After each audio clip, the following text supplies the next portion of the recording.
للہ رب العالمین والصلاة والسلام علی اشرف الانبیاء والمرسلین اما بعد۔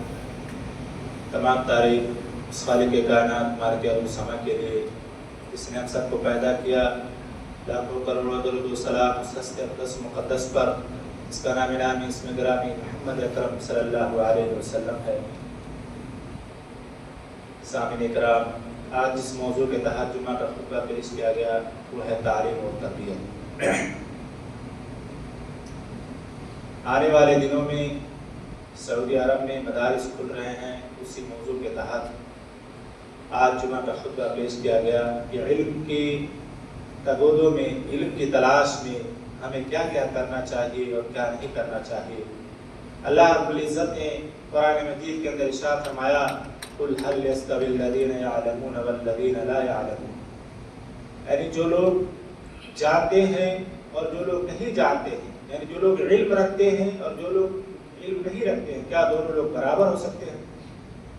تو اللہ تعالیٰ نے کہا کہ قُلْ هَلْ يَسْتَوِي الَّذِينَ يَعْلَمُونَ وَالَّذِينَ لَا يَعْلَمُونَ۔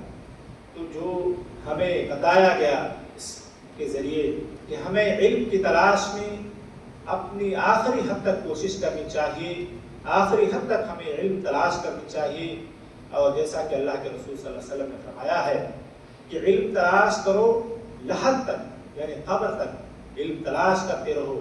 علم کوئی ضروری نہیں کہ آپ جس میدان میں اسی میں ہر طرح کی چیزیں، نئی چیزیں سیکھنا کیا کہلاتی ہیں؟ علم کہلاتی ہے۔ جو بھی نئی چیز آپ سیکھنا چاہیں وہ علم ہے۔ تو اسی طرح سے اللہ کے رسول صلی اللہ علیہ وسلم نے فرمایا کہ جو شخص علم کی تلاش میں نکلتا ہے، علم کے راستے پر نکلتا ہے، اللہ تعالیٰ اس کے لیے جنت کے راستے آسان کر دیتا ہے، اور اللہ تعالیٰ اس کے لیے جنت کے راستے آسان کر دیتا ہے۔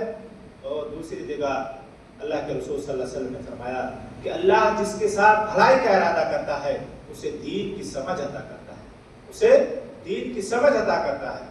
تو اگر اللہ تعالیٰ آپ کے ساتھ بھلائی کا ارادہ کرتا ہے تو آپ کو دین میں لگاؤ، شغف، تمام چیزوں کی طرف آپ کی رغبت بڑھائے گا کہ آپ دین سیکھو، قرآن سیکھو، علم سیکھو۔ اللہ تعالیٰ آپ سے بھلائی کا ارادہ رکھتا ہے۔ علم سیکھنے کے فائدے کہ آپ کو کبھی بھی کوئی چیز نقصان نہیں پہنچا سکتی، آپ کسی ایسے اسکیم میں نہیں پڑ سکتے، آپ کے ساتھ کوئی دھوکہ نہیں کر سکتا کہ آپ کو اس کی جانکاری نہیں تھی۔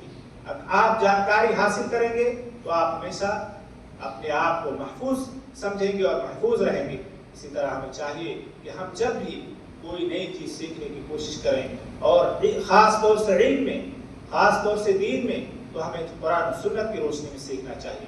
ادھر ادھر کی باتیں، ادھر ادھر کے فلسفے، ادھر ادھر کے منطق میں ہمیں نہیں جانا چاہیے کہ فلاں آدمی یہ کہہ رہا، فلاں کا قول یہ ہے، فلاں کا قول یہ ہے۔ اس طرح کی باتیں ہمیں اس پر عمل نہیں کرنا چاہیے، بلکہ ہمیں اللہ اور اس کے رسول کے بتائے ہوئے اقوال، اللہ کے بتائے ہوئے قرآن اور اللہ کے رسول صلی اللہ علیہ وسلم کے حدیث کے مطابق ہمیں دیکھنا چاہیے کہ آیا یہ صحیح ہے یا نہیں صحیح ہے۔ قرآن اسلام کے اندر عقل کا دخل نہیں ہے، لیکن عقل سے ہمیں کام لینا چاہیے کہ ہمارا عقل کیا کہتا ہے، اور عقل کے ذریعے ہمیں چیز سمجھنے کی کوشش کرنی چاہیے کہ ہم کس حد تک صحیح ہے، اور قرآن کیا کہتا ہے، حدیث کیا کہتا ہے۔ سامعین کرام، یہ علم ایک ایسی نعمت ہے جسے اللہ رب العزت نے اشرف المخلوقات، ہمیں اس بنا پر ہمیں اشرف المخلوقات بنایا، علم کے بنا پر، علم کے بنا پر۔ اور علم کے ساتھ ساتھ تربیت بھی ضروری ہے۔ ہم جب کوئی چیز سیکھیں تو اس پر عمل کریں۔ ہمیں جب کہا جائے کہ نماز فرض ہے تو ہمیں نماز صرف فرض ہے نہیں، ہمیں اس پر عمل بھی کرنا ہے۔ جب ہمیں بتایا جائے کہ روزہ فرض ہے تو ہمیں اس پر عمل بھی کرنا ہے۔ علم کے ساتھ ساتھ تربیت بھی ضروری ہے۔ تربیت یعنی اس پر عمل کرنا، اور اس کے ساتھ ساتھ ہمیں اس کے ساتھ چلنا، تاکہ ہمیں سمجھ میں آ سکے کہ اللہ اور اس کے رسول نے جو کہا ہے وہ صحیح ہے یا نہیں صحیح ہے۔ ہمارے جو اللہ اور اس کے رسول نے جو کہا ہے ہم اس پر صحیح طریقے سے چل رہے ہیں یا نہیں چل رہے ہیں۔ تو ہمیں چاہیے کہ ہم تعلیم کے ساتھ ساتھ تربیت پر بھی زور دیں، تربیت کے لیے بھی ہم کوشش کریں۔ مثال کے طور پر ہمارے پاس اولاد ہیں، ہم ان کو سکھائیں کہ بس جب مدرسے جائیں تو استاذ کا احترام کریں، جب مدرسے میں جائیں صحیح طریقے سے بیٹھیں، جب مدرسے میں جائیں تو اپنے ساتھیوں کا خیال رکھیں، کسی کو